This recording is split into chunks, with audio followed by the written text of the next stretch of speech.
ndagusuhuje kandi nkwifurije ibihe byiza we wahisemo kubana nanjye n'ubundi ngarutse mu kiganiro ibihe by'urukundo, ikiganiro maze kumenyera kuri iyi YouTube channel. Mbere yo gutangira ikiganiro cy'uyu munsi nabanje kuzirikana umugani abanyarwanda baciye bavuga bati ibikundanye birajyana. Nibajije koko nimba ibyo bintu bavuze ari byo, nza gusanga ari impamo koko, kuko uyu munsi nkuzaniye urutonde rw'abantu 10 bakundanye maze bagapfira umunsi umwe. Ni kenshi wagiye wumva inkuru zitangaje ku rukundo zivuga ku bantu bakundanye urukundo rudasanzwe ndetse bakanapfira igihe kimwe. Abenshi bazi inkuru ya Romeo na Juliet yakinwe mu mafilime ndetse ikanandikwa mu bitabo, nyamara no mu buzima busanzwe mu bihe bitandukanye hagiye hagaragara couple zakundanye bikomeye zinapfira igihe kimwe. Muri abo ngabo harimo ababihisemo kuzapfira umunsi umwe, ariko hari n'abishwe batabihisemo.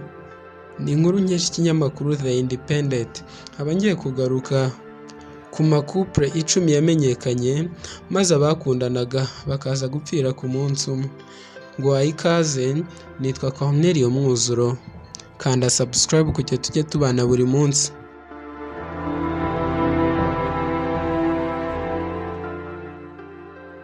Ku mwanya wa mbere hari uwitwa Julius ndetse n'uwitwa Ethel Rosenberg. Julius na Ethel Rosenberg bari abanyamerika bakundana ariko bakaba ba maneko b'Uburusi. Julius umwanya yarimo bamwemereraga kumenya amabanga y'ikorwa rya bombe atomique. Mu 1951 bombi bakurikiranyweho icyaha cyo kugambanira igihugu. Julius akatirwa igihano cyo kwicwa akubitishijwe amashanyarazi, ariko hari hataraboneka ibimenyetso bihamya icyaha Rosenberg. Tariki ya 19 Kamena mu mwaka w'1953 nibwo Julius yashyizwe ku ntebe ishyirwaho abicishwa amashanyarazi ahita apfa. Ako kanya nta kintu avuze. Muri ako kanya kandi Rosenberg nawe yahise asoma umugabo we, umuriro uhita umunyuramo, nawe bapfira icyarimwe. Ku mwanya wa kabiri hari uwitwa Dennis ndetse n'uwitwa Menya. Dennis na Koura bari mu kiruhuko cy'izabukuru, ariko Koura akomeza gukora akazi k'ubwarimu mu buryo bw'ikiraka. Kuwa mbere ku itariki ya 24 Gicurasi mu mwaka wa 2010 Koura yasibye akazi nta mpamvu yatanze. Ishuri rihamagara umuhungu we Eric ngo ajye kureba ikibazo nyina yagize. Ageze mu rugo asanga nyina aryamye mu kidendezi cy'amaraso mu gikoni. Yigiye imbere abona se nawe yishwe arashwe. Eric yahise ahamagara 911 ambulance. Igitangaje ni uko uretse kuba uyu mukecuru n'umusaza bari barashwe, nta kintu kigeze kibwa mu rugo rwabo. Polisi yakoze iperereza isanga hakorewe icyaha, hari agapapuro kanditseho ngo bikemure. Igisa nk'ikibabaje ariko Eric Koura yaje guhamwa n'icyaha cyo kwica ababyeyi be. Iperereza ryasesenguye ingingo ku yindi, icyaha gifata Eric. Ibimenyetso bigaragaza ko ako gapapuro ari we wakanditse. Eric yari umucuruzi, business irahomba, yisanga afite amadeni menshi agomba kwishyurwa, ngo biza gutuma yica se na nyina kugira ngo aragwe imitungo yabo abone uko yishyura amadeni yari afite. Mu mwaka wa 2012 urukiko rwamukatiye igifungo cya burundu.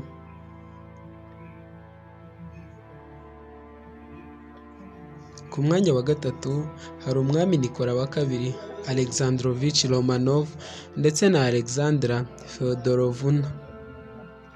Nikola wa kabiri Alexandrovich yategetse Uburusiya kuva mu mwaka w'1905, ariko byaje kugera mu mwaka w'1917 ubukungu bw'igihugu bwarazambye, abantu babayeho nabi cyane. Abasirikare bashakaga inyungu za rubanda, bose bishyize hamwe bakora ikipe ishinzwe gusubiza ibintu ku murongo, maze tariki ya 17 Nyakanga mu 1918 Nikola wari wahungiye muri Cave yicanwe n'umugore we, abana be 5 n'abakozi 4 bari abizerwa kuri uyu mwami. Nikola yicishijwe isasu, abandi bose bicishwa ibyuma.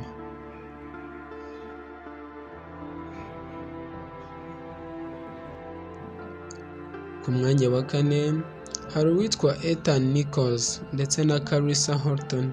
Mu mwaka wa 2011 Ethan Nichols w'imyaka 21 na Carissa Horton w'imyaka 18 bahiriye ahitwa Tulsa muri leta ya Oklahoma. Kuko Horton yari mushya muri ako gace, Ethan yakoraga mu ruganda rwa ice cream na mayonnaise.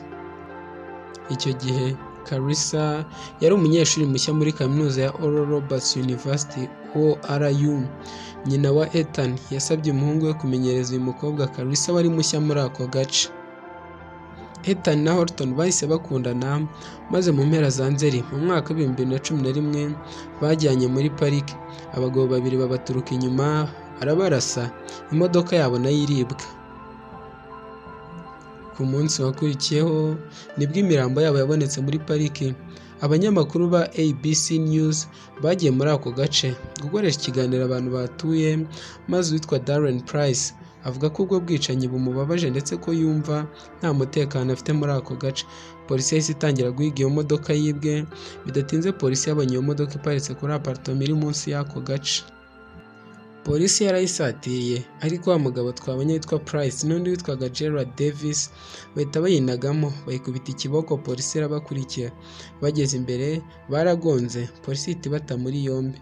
Price na Gerald inkiko zaje kubahamya icyaha cy'ubwicanyi, maze bakatirwa gufungwa burundu.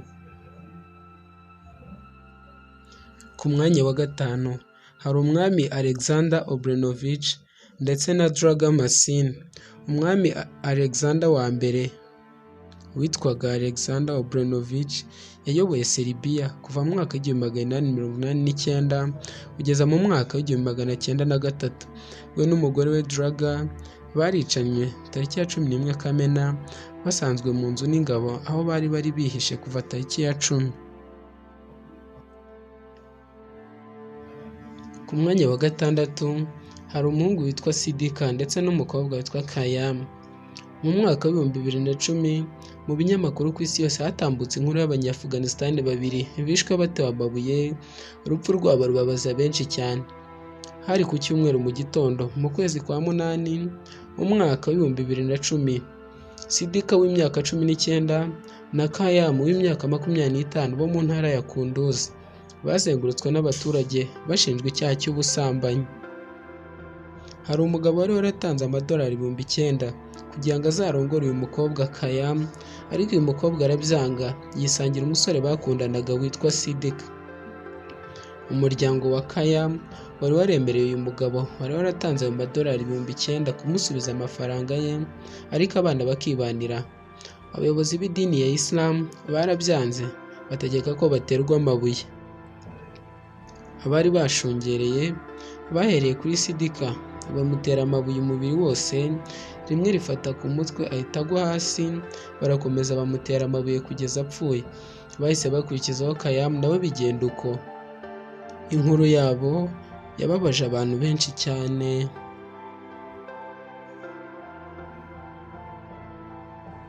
Ku mwanya wa karindwi hari uwitwa Nicolae ndetse n'uwitwa Elena Ceausescu. Nicolae yayoboye ubwami bwa Romania kuva mu mwaka wa 1967 kugera mu mwaka wa 1989. Icyo gihe imitungo y'igihugu yarayikubiye n'umuryango we, bagura amagana ndetse n'inkweto zihenze, bagura imyenda ihenze, abaturage inzara irabica koko. Icyo gihe hari ku itariki ya 25 Ukuboza, mu muhango watambutse imbonankubone kuri televiziyo, abasirikare binjiye mu rugo rwabo barabasohora, barabarasa. Ako kanya kuri televiziyo hahise hatambutswa amafoto y'imirambo yabo. Nicolae n'umugore we Elena Ceausescu nabo bahita bapfira icyarimwe. Indi couple yanamenyekanye cyane ni couple ya Adolf Hitler ndetse na Eva Braun, twagarutse hano mu biganiro byacu byatambutse. Adolf Hitler, umudage wari inyuma y'intambara ya kabiri y'isi yose, yapfuye n'umugore we tariki ya 29 Mata mu 1945. Kuva mu myaka y'1930 Eva Braun yakoraga akazi ko gufotora. Nyuma y'amasaha 40 ashyingiranwe n'umugabo we Hitler mu 1945, nibwo bombi baje gupfa ku itariki ya 30 Mata muri uwo mwaka. Abanyamateka bamwe bagaragaza ko Hitler n'umugore we bijugunye mu ngunguru ya acide bagahinduka umuyonga. Gusa hari abandi banyamateka bagaragaza ko we n'umugore we birashe, hanyuma abasirikare ba Hitler bagatwika imirambo yabo kugira ngo abanzi batayishinyagurira. nuko urukundo rwabo rwaje kurangira. Urukundo narwo rwatangaje benshi cyane mu mateka. Ku mwanya wa 10 ari nayo couple ya nyuma ngiye gusorezaho ni uwitwa Joseph ndetse n'uwitwa Magda Goebbels. Igitangazamakuru cyo mu Rwanda inyarwanda.com cyanditse ko kwiyahura kwa Hitler na Brown ari inkuru yoroshye bigereranyije no kwiyahura kwa Joseph ndetse na Magda Goebbels kuko bo biyahuranye n'abana babo 6. Joseph yari minisitiri wa Adolf Hitler ashinzwe gukora ubukangurambaga bwo kwemeza Abadage ku bwoko bw'Abanazi aribwo bukaze kurusha ubundi bwose ku isi. Nyuma y'umunsi umwe Adolf Hitler yiyahuye, Joseph yasanze nta yandi mahitamo afite uretse kwigenza uko Hitler yigenje maze nawe ariyica. Ubwo ariko kandi yicaye n'umugore we nyuma yo gutegeka umuganga we kwica abana be bagera kuri 6.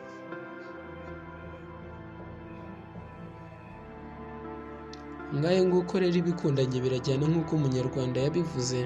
Izi nizo couple 10 zapfiriye umunsi umwe nubwo hari n'izindi tutavuze.